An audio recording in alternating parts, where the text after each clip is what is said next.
What is up, guys? It's your friendly neighborhood web war fanatic, and I am back here with another web war fanatic hot take. And I think I'm going to get a lot of pushback for this one, so I do want to say really quickly, this is just my opinion, just my experience in playing Marvel Champions. If you guys do not agree, let me know down in the comments that I am wrong. This is just my personal experience playing this game. So my hot take today is Doctor Strange is not a top 5 hero in Marvel Champions. And by top 5, I mean he's not one of the top 5 strongest heroes in like power rankings in Marvel Champions. Not that he's not my personal favorite or anything like that, but top 5 as in he's not one of the 5 strongest heroes in the game. And I'm going to just say that for this list, I'm really talking about true solo. Because I think that for multiplayer, it's a little bit hard to evaluate heroes next to each other hero, because when you're playing in multiplayer, there's so many different variables. If you're playing with a different partner who can do a lot of thwarting or do a lot of damage, your hero might be stronger or worse based on the combos. So in my opinion, true solo is kind of like the only way to really evaluate a hero fairly, because you can say this one hero against all the villains or this one hero against all the villains and then just see which one does better. Okay, so I just said it. Doctor Strange is not top 5 in my opinion.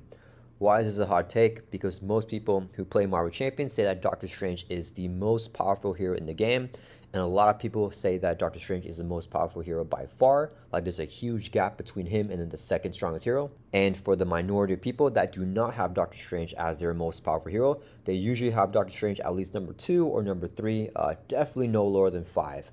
But in my opinion, he is lower than 5, and the big reason for that is my criteria for what I think makes a hero powerful. So for me personally, the most important thing when evaluating a hero is how do they do against the strongest scenarios, right? So I'm talking about Ronan the Accuser, Venom Goblin, and Magneto all in expert mode. How does a hero do against these villains? The reason this is the most important thing to me is because when I'm playing Marvel Champions, I want to play a hero and I want to bring into any scenario and know that I have a really good chance of winning, right? That's kind of what I consider the strongest. So a lot of people have different criteria, like can this hero do X, Y, Z? For me, it doesn't matter if the hero can do those things or not, but if they can take down Ronan easier than all the other heroes in the game, to me, that's the most important factor. I think it's totally fair if that's not your criteria. That is my personal criteria. So let me pull up here to my hero tier list. This is a video that I made a while ago. So I have Ronan the Accuser right here, Venom Goblin right here as the 2 strongest villains in the game of Marvel Champions, and I have a bunch of other villains and scenarios all the way down here in the lower tiers, right? So in my opinion, if Doctor Strange can defeat, I don't know, let's say Rhino here, for example, right? Who's a fairly easy villain in my opinion because I put him here in the C tier. If Doctor Strange defeats Rhino much easier than I don't know, Spider-Man Peter Parker or Cable or Cyclops, yeah, Doctor Strange, can just demolish Rhino by stun locking him and confuse locking him.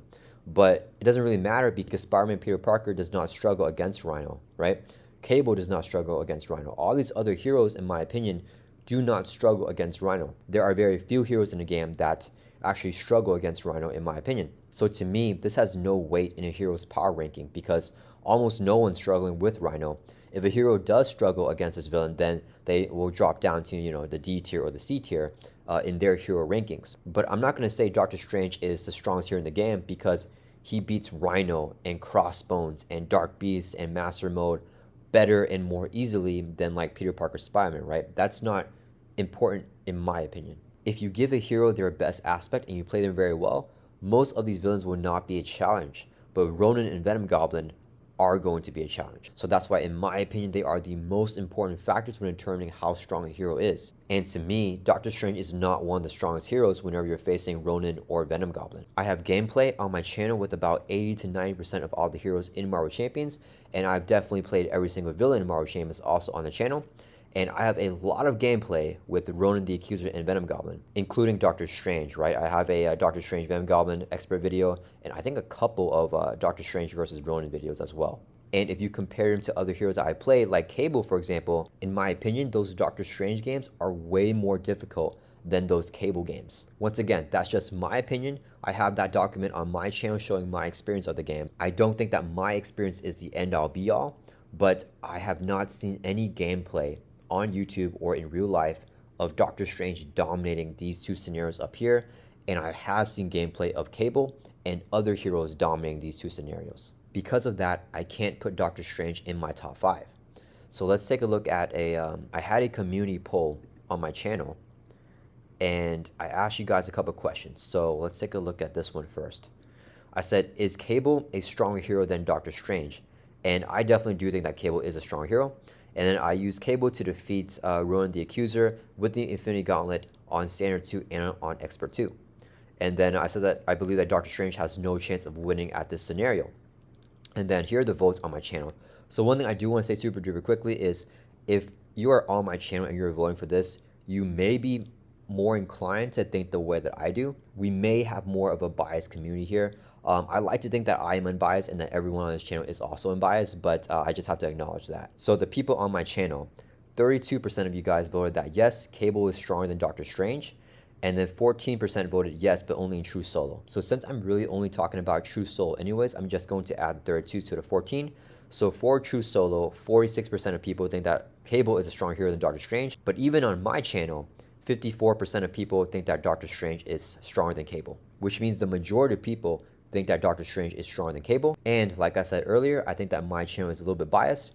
Probably if we take a look at the whole Marvel Champs community, maybe like 70, 80, even 90% of people would think that Doctor Strange is the strongest hero in the game. Everyone has their own different criteria and their own different experiences playing the game of Marvel Champions. And I talked to a lot of you guys here down in the comments, and a lot of you guys say the reason why you think that Doctor Strange is more powerful. So like right here, Jay Atkinson said that Cable is strong but not S tier. He has a slower ramp up than Strange, and probably the most glaring issue that pops up is that his Nemesis Treachery can one-shot him late game. And then let's see, I have the Bum Bum Inspector here, who says that they're both insanely strong in True Solo, but he thinks that Doctor Strange is still a bit stronger in True Solo. But yeah, a lot of you guys gave me really good points to why Doctor Strange is stronger. And for a lot of you guys, I talked to you guys about why I just think that our criteria is different, because a lot of people don't think that being able to defeat Ronan and Venom Goblin are the most important things. So I had another poll on my channel recently for this one right here, and it says that Cable defeats Venom Goblin, Magneto, and Ronan the Accuser with more ease and consistency than Doctor Strange. So for this poll, 54% of you guys said true, 15% said false, and 31% said maybe, but that's not really a good test for power rankings, right? So that means a lot of you guys here, 30% of you, maybe a third of you guys disagreed that this is valuable when you value hero, right? That they can defeat Venom Goblin, Magneto, and Ronan with ease and consistency.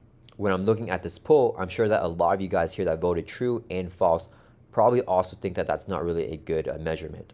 So maybe 50% or even more people do not agree with me that defeating these three villains right here really make a hero strong. However, the majority here, 54% of you guys, do agree that Cable defeats Venom Goblin, Magneto, and Ronan with more ease than Doctor Strange. But less than 50% of people in my prior poll said that Cable is stronger, right? 54% still say that Doctor Strange is stronger. Basically, with my hot take right here, I just want to make a point that I do think that a lot of people also agree with me that they think that other heroes that are not Doctor Strange can defeat Venom Goblin, Magneto, and Ronan more easily than Doctor Strange, but they might still think that Doctor Strange is a stronger hero because of other criteria. Since the most important criteria to me is being able to defeat Venom Goblin, Magneto, and Ronan with ease, I do think that Cable is the strongest hero in the game, and Doctor Strange to me is not top 5. And that's my hot take for today. Let me know what you guys think about that in the comments below. I think there's two major questions that I have, right? So the first one is that, do you think that Doctor Strange is one of the strongest heroes for taking down Venom Goblin, Magneto, and Ronan the Accuser?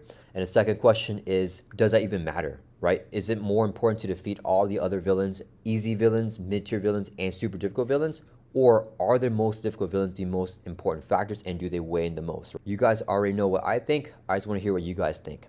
And I do want to reiterate one more time, what I'm saying here is definitely not objective. This is my subjective opinion, and just my experience playing the game that I've documented on the channel is that a lot of other heroes can defeat the more difficult villains easier than Doctor Strange, and because of that, I do not have Doctor Strange in my top 5. I hope you guys enjoyed this video, and I'll see you guys in the next one.